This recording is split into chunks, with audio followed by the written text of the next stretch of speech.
Welcome back, student, to the next topic of the chapter System of Particles, that is the rotational motion. Today we are going to study about the movement of inertia. Movement of inertia. Let us brush up our mind and remember the word inertia, that is the linear inertia which we have studied in class 9th. The inertia is the inherent property, is the internal property of the body due to which the body tries to remain in its original position. The internal wish of the body is not to change its state by itself. Suppose a book is lying on the table and it will remain on the table unless we are not moving the book. It means the book is having the tendency to remain in the rest position.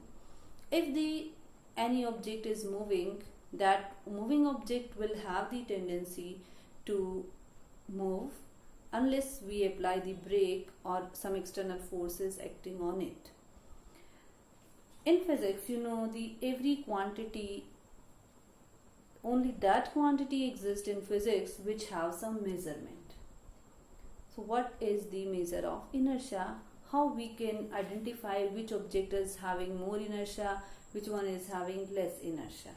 So the mass is the fundamental quantity on the basis of which you can explain the inertia of the body. Suppose you are having two balls, one is of 10 gram and one is of 20 gram. These bodies are having the inertia, but the ball of 20 gram is having more inertia as compared to the light ball. Hence we can say the mass is the measure of inertia. This is all about the inertia in linear motion. Now what about the inertia in the rotational motion? If we talk about the rotational motion, in terms of rotational motion, it means the object is rotating around about one axis. Suppose this is the axis of rotation and this is a rigid body, and this body is rotating in this direction along this axis of rotation. Suppose y dash. This y dash is the axis of rotation, and if the particles are randomly oriented and they are at distance, suppose this is of mass m1 and distance r1, this is the second particle of mass m2 and distance r2, this is m3, distance r3, and so on. And suppose this is the last particle mn at distance rn. All these particles are rotating about this axis and then they are possessing some inertia.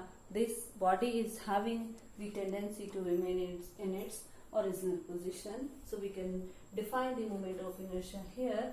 The property of body, or you can say the property of rotating body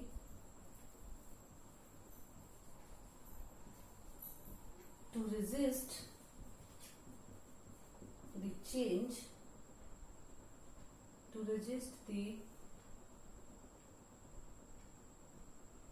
rotating body to resist the change and try to remain in original position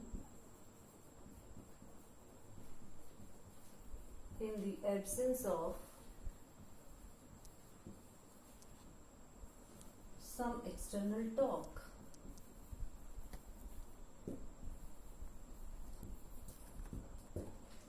This moment of inertia is represented by I. This moment of inertia is playing the same role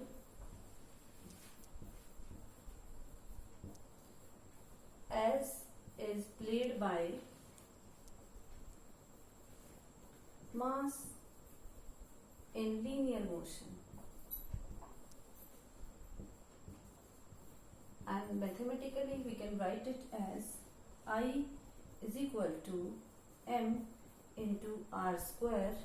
You can say it is the product of mass and square of distance from the axis of rotation.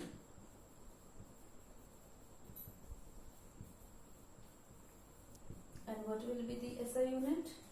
The SI unit will be kilogram meter square as a unit of moment of inertia.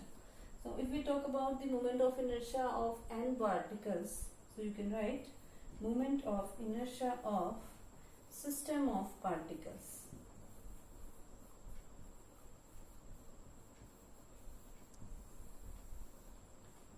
It will be the sum of moment of inertia of all the particles individually. You can say that m1, m2, m3 and mn are the masses, and r1, r2 up to rn be the distances.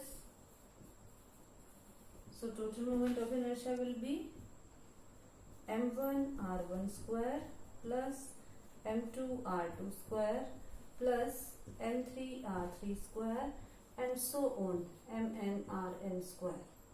And in the terms of sum, we can write it as summation of I from 1 to n. This is mi ri square. So this is the moment of inertia for n particle system.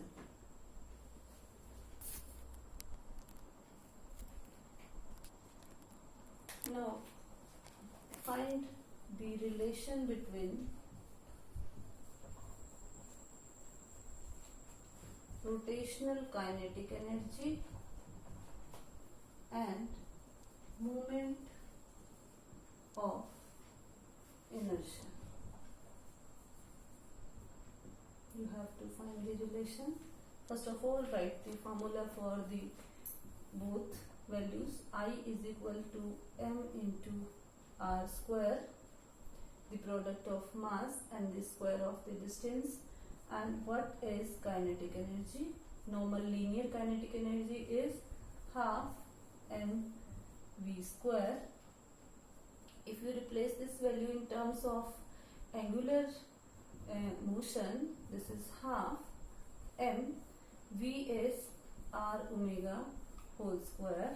Then rotational kinetic energy becomes half m r square omega square. Now put the value of this mr square. This value is I 1 by 2 I omega square. So the rotational kinetic energy is half I omega square. Here I is the rotational analog of linear. I is the rotational analog of mass and linear motion, and this angular velocity omega is the rotational analog of the velocity in linear motion. And one more relation you can calculate, the relation between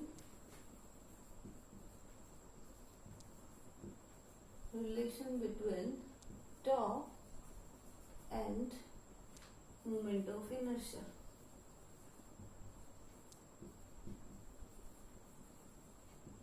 So you can write it here, I is equal to mr square. You have to only interchange the formulas and values, and you know tau is equal to r cross f, or you can say rf for the maximum value.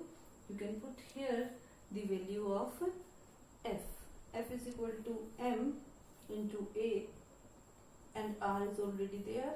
What is a here? A is equal to alpha into r. So you can write it here is m alpha r square. Okay, keep it here. This is mr square into alpha. Put the value of mr square. Tau is equal to I alpha, as the force is F is equal to ma. So the torque is the rotational analog of force, the I is the rotational analog of mass, and alpha is the rotational energy of acceleration. So the formula is tau is equal to I alpha.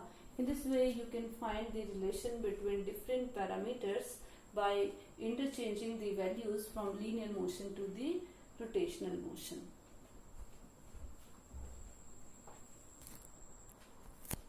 Let us find one more relation, the relation between angular momentum and the moment of inertia.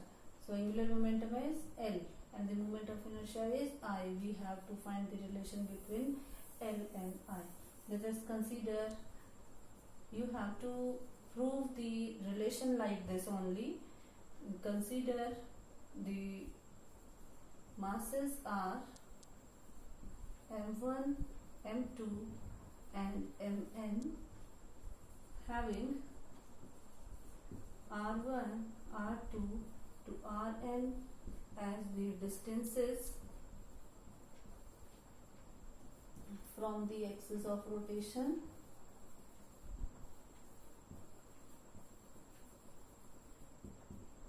and V1, V2, Vn be the linear velocity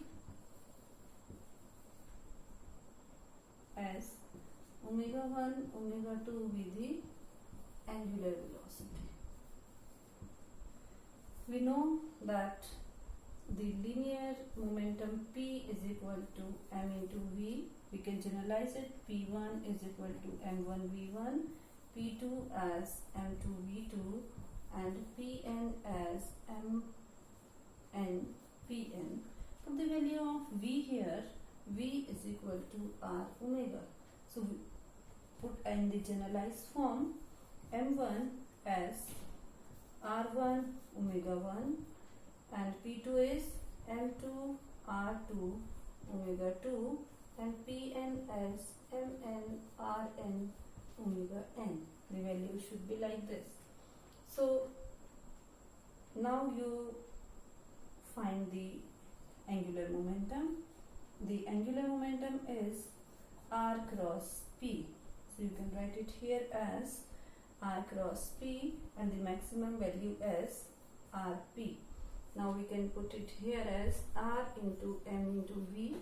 Now replace the value of v here. We will have L is equal to r into m into r into omega. The value comes out to be L is equal to m r square into omega, and in the generalized form it will be m1 r1 square omega plus m2 r2 square omega. Why omega is there? Because the omega is same, because the angular velocity of the whole body remains constant, remains same. L is equal to, you can have the values of moment of inertia, because this is the value for I, this is I into omega. As you can write, P is equal to m into v. So you can have the relation angular momentum is equal to I into omega. You can find more relation, you can derive more relation as in the same process by considering the different parameters and by replacing them in the rotational motion. Okay.